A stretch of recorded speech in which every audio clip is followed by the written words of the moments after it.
बिस्मिल्लाहिर्रहमानिर्रहीम। Welcome to ADU planner and welcome to current affair series 2022। हमने जो series start की थी उसके हमने जो है वो सक्सेसफुल रही हैं। पिछली दो तीन सीरीज़ की जो हमने 3 सेगमेंट्स जो हैं वो किए हैं। आज हम जो है उसी 2022 की जनवरी की जो सीरीज़ थी उसकी जो है वीडियो नंबर 4 जो है वो हम करने जा रहे हैं।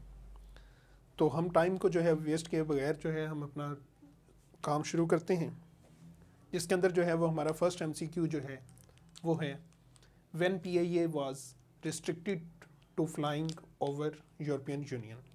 यूरोपियन यूनियन के अंदर जो है वो पाकिस्तान इंटरनेशनल एयरलाइन जो है उसको जो है वो रिस्ट्रिक्ट किया गया था, बैन किया गया था कि वो यूरोपियन यूनियन स्टेट्स जो हैं उनके ऊपर जो है वो फ्लाई नहीं कर सकती, उनके जितने भी जो एयरपोर्ट्स हैं उनको यूज़ नहीं कर सकती। उसको जो है वो कब बैन किया गया था? उसको बैन किया गया था जुलाई 2020 में। फिर उसके बाद जो है इससे रिलेटेड क्वेश्चंस अगर हम अपने जीके के अंदर पाकिस्तान स्टडीज़ से रिलेटेड देखें तो हमने जो है ये वाले क्वेश्चंस जो हैं एमसीक्यूज़ जो हैं वो हम डिस्कस कर चुके हैं। पहला ये हमने डिस्कस किया था कि पाकिस्तान इंटरनेशनल एयरलाइन जो है वो बनी कब थी। पाकिस्तान इंटरनेशनल एयरलाइन जो है पहले जो है इसका नाम जो था वो क्या था? Orient airline. और ओरिएंट एयरलाइन जो है वो बनी थी 1946 के अंदर। और फिर बाद में जो है पाकिस्तान बनने के बाद जो है 1947 के अंदर जो है वो इसका नाम जो है वो पाकिस्तान इंटरनेशनल एयरलाइन कॉरपोरेशन रखा गया था। अच्छा, हम अपने एमसीक्यू को जो है वो दोबारा देखते हैं कि सबसे पहले कि पाकिस्तान इंटरनेशनल एयरलाइन को जो है वो बैन कब किया गया था यूरोपियन यूनियन स्टेट्स में? वो था जुलाई 2020 के अंदर। इससे रिलेटेड जो है वो एमसीक्यू ये भी पूछा जा सकता है कि वो कौन सी एजेंसी थी जिसने जो है वो पीआईए को जो है वो बैन किया था।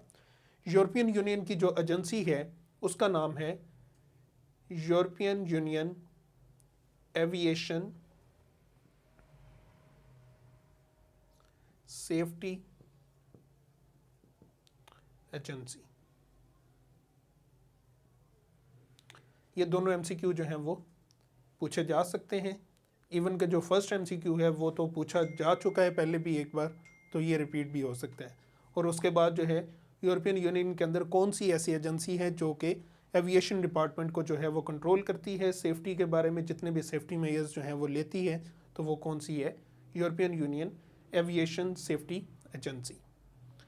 नेक्स्ट एमसीक्यू है which country started to build dry port in Indian held Jammu and Kashmir. Jammu and Kashmir के अंदर जो है वो ड्राई पोर्ट स्टार्ट किया था इंडिया ने एक प्रोजेक्ट। वो किसकी मदद से स्टार्ट किया गया था? वो स्टार्ट किया गया था यूएई की मदद से। यूनाइटेड अरब एमिरेट जो हैं उन्होंने जो है वो ड्राई पोर्ट का जो है वो काम शुरू किया था उसको बिल्ड करना। जो अगस्त 5 2019 के अंदर जो उन्होंने अपने आर्टिकल्स को जो है वो अबंडन किया था, उसकी एक रीज़न इकोनॉमिक रीज़न भी थी कि जो कश्मीर का रीजन है वो रिसोर्स रिच रीजन है, लेकिन उसका जो स्पेशल स्टेटस था जो उसको आर्टिकल 370 देता था, उसकी वजह से वहाँ पर वो डेवलपमेंट्स नहीं हो सकती थी। जो स्पेशल स्टेटस था कश्मीर का वो ख़त्म किया जब आर्टिकल 370 को यूज़ करते हुए, तो इस तरह की रिस्ट्रिक्शंस के अंदर कुछ हद तक जो है वो कमी आ गई।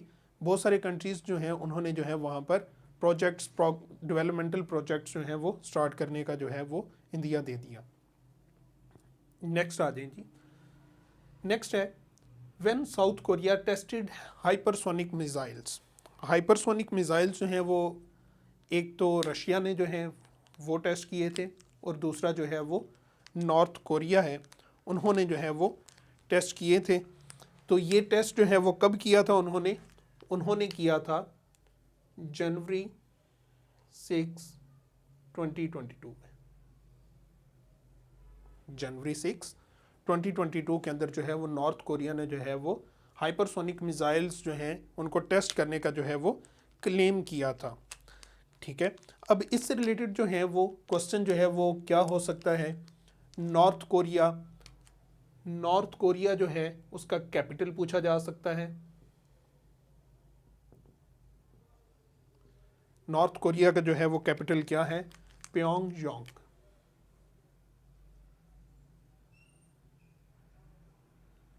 ठीक है। फिर उसके बाद जो है वो नॉर्थ कोरिया से रिलेटेड नॉर्थ कोरिया की जो है वो करेंसी पूछी जा सकती है कि नॉर्थ कोरिया की जो है वो करेंसी क्या है। तो नॉर्थ कोरिया की करेंसी है नॉर्थ कोरियन वॉन। ठीक है।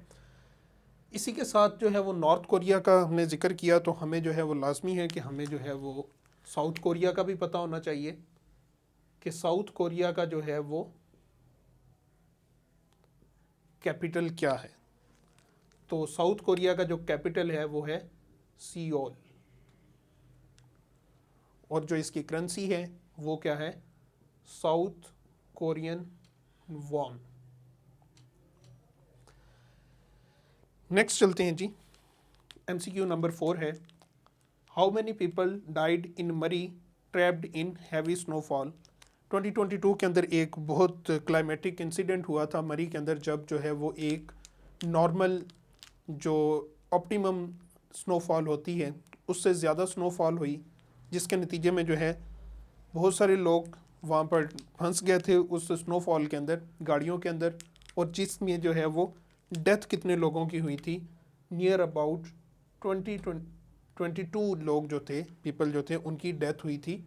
इसमें से कुछ लोग वो थे जो है वो फ्रॉस्ट कूलिंग की वजह से हो गए थे, ज़्यादा ठंड की वजह से, और कुछ लोग ऐसे थे जो है जो गाड़ियों के एग्जॉस्ट होता है उसके अंदर से जो है कुछ गैसेस ऐसी इमिट होती हैं जो कि हमारी सेहत के लिए जो है वो नुकसानदेह होती हैं। For example carbon monoxide. Carbon monoxide जो है वो आपको जो है वो सांस लेने में दुश्वारी पैदा करती है, और आहिस्ता आहिस्ता जो है वो इंसान को जो है वो गनूदगी में ले जाती है, और उसी गनूदगी के अंदर ही इंसान की डेथ हो जाती है। इसमें जो क्वेश्चन था वो ये था कि कितने लोग जो हैं जिनकी डेथ हुई थी, तो वो लोग थे 22 लोग थे जिनकी जो है वो डेथ हुई थी हैवी स्नोफॉल के अंदर। फिर इसी के साथ जो है वो आपसे ये भी क्वेश्चन पूछा जा सकता है कि ये इंसिडेंट जो मरी का इंसिडेंट हुआ था ये किस डेट को हुआ था। तो ये जो है ये हुआ था जनवरी 8, 2022 को। ये इंसिडेंट जो है ये रात को जनवरी 8, 2022 को जो है ये इंसिडेंट हुआ, और फिर उसके बाद जनवरी 9, 2022 को जो है वो क्लाइमेट हिट एरिया जो है वो डिक्लेयर कर दिया गया था रेस्क्यू वालों की तरफ से और पुलिस की जानिब से इस मरी को। फिर उसके बाद जो है हमने किया क्या, गवर्नमेंट ने क्या किया? गवर्नमेंट ने जो है इसके रिस्पॉन्स के अंदर, ताकि ये बाद में इस तरह के इंसिडेंट्स से जो है वो बचा जा सके, तो जो है उन्होंने एक स्टेप लिया। वो स्टेप था क्रिएशन ऑफ मरी टूरिज्म पुलिस।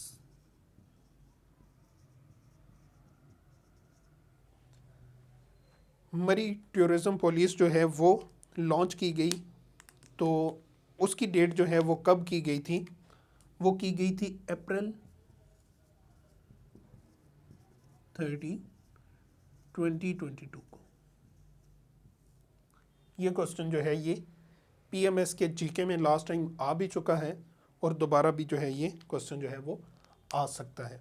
इसलिए जो है ये जो है पोर्शन जो है ये तकरीबन सबको जो है वो आना चाहिए जी। तो हम जो है वो अपना नेक्स्ट एमसीक्यू जो है वो स्टार्ट करते हैं। वो ये था कि जी when Saudi princess Basma Bint Saud was released from jail, इनको जो है वो जेल से जो है वो कब रिलीज़ किया गया था? असल में ये एक सऊदी प्रिंसेस थी जो वुमेन राइट्स के ऊपर बात करती थी सऊदीया के अंदर। है तो अनफॉर्चुनेटली ही कि पूरी दुनिया के अंदर जो है वो बहुत सारी ह्यूमन राइट ऑर्गेनाइजेशंस, एनजीओज जो है वो काम करती हैं, लेकिन इस्लाम ने जो है वो सबसे पहले ह्यूमन राइट्स की बात की, वुमेन राइट्स की बात की, वुमेन स्टेटस की बात की। लेकिन अनफॉर्चुनेटली जो है वो कुछ इस्लामिक कंट्रीज़ ऐसे हैं जहाँ पर जो है वो ज़्यादा दुनिया जो है वो क्रिटिसाइज़ करती है उनको वुमेन राइट्स के ऊपर कि वहाँ पर जो है वुमेन को राइट्स नहीं दिए जाते।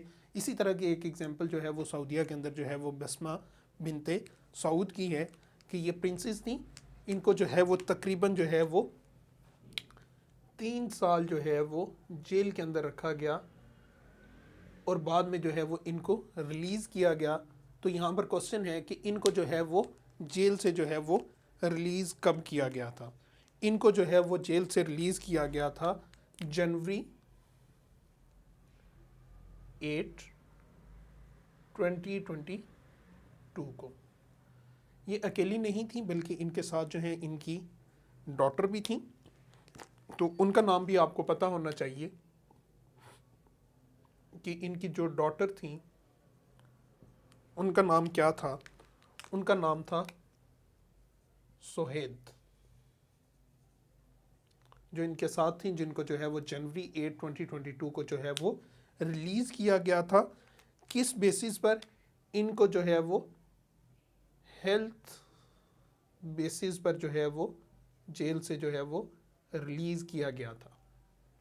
लास्ट एमसीक्यू है कि Palestinian activist Ramy Shaath was detained. ये एक पैलेस्टीनियन एक्टिविस्ट थे, ह्यूमन राइट एक्टिविस्ट थे, और इन पे जो है वो इल्ज़ाम था कि इन्होंने जो है वो इजिप्ट के अंदर जो है वो कुछ प्रोटेस्टर्स को कोऑर्डिनेट किया, उनको जो है वो हेल्प किया था। तो इस बेस पर जो है इनको डिटेन किया गया था। तो क्वेश्चन ये है कि पैलेस्टीनियन एक्टिविस्ट रामेश शैथ जो थे उनको डिटेन कहाँ पर किया गया था? तो उनको डिटेन किया गया था इजिप्ट के अंदर। क्वेश्चन ये भी पूछा जा सकता है कि वो कितना टाइम जो है वो जेल के अंदर रहे थे? तो वो तकरीबन जो है वो 2.5 ईयर्स जो है वो जेल के अंदर रहे थे। बाद में जो है उनको जो है वो रिलीज़ कर दिया गया था। जब इनको जो है वो छोड़ा तो ये किस कंट्री के अंदर चले गए? तो इन्होंने जो है वो ये मूव कर गए थे फ्रांस के अंदर। इनकी जो वाइफ थी वो फ्रेंच थी, तो उनके साथ जो है इनको जो है वो ये फ्रांस में जो है वो चले गए थे। ये जो आज के एमसीक्यूज़ थे, जनवरी का भी पोर्शन जो है वो स्टार्ट है। तो हम जो है वो इस जनवरी के पोर्शन को जो है वो, जैसा कि आपको पता है पीएमएस के एग्ज़ाम्स जो हैं वो अनाउंस हो चुके हैं कि मई 13, 2022 को जो है 2023 को जो है वो टेंटेटिव डेट उन्होंने अनाउंस की है कि जो है वो एक्सपेक्टेड यही है कि उसी डेट को जो है वो एग्ज़ाम्स शुरू हो जाएंगे। तो उसके जीके के लिए जो है वो ये पोर्शन जो है वो इम्पॉर्टेंट है, ये आपको आना चाहिए। तो हम जो है वो ये सीरीज़ जो है वो ले के चल रहे हैं जीके के लिए भी, पीएमएस के, और साथ में जितने भी कंपेटिटिव एग्ज़ाम्स हैं, 1 पेपर एमसीक्यूज़ हैं, उनके लिए भी जो है ये पोर्शन इम्पॉर्टेंट होता है। इवन कि सीएसएस का पाकिस्तान अफेयर्स और करंट अफेयर्स जो हैं वो भी सीएसएस में एक पूरा 2 पेपर हैं 100 मार्क्स के। तो जो हैं उसमें भी जो है वो आपके 20 एमसीक्यूज़ जो हैं ईच पेपर में जो है वो आपने करने होते हैं। तो उसमें भी जो है ये आपको हेल्प आउट कर सकते हैं। तो इसी के साथ ही आज का जो वीडियो थी हम इसको जो है यहीं पे क्लोज़ करते हैं। बहुत शुक्रिया। अल्लाह हाफ़िज़।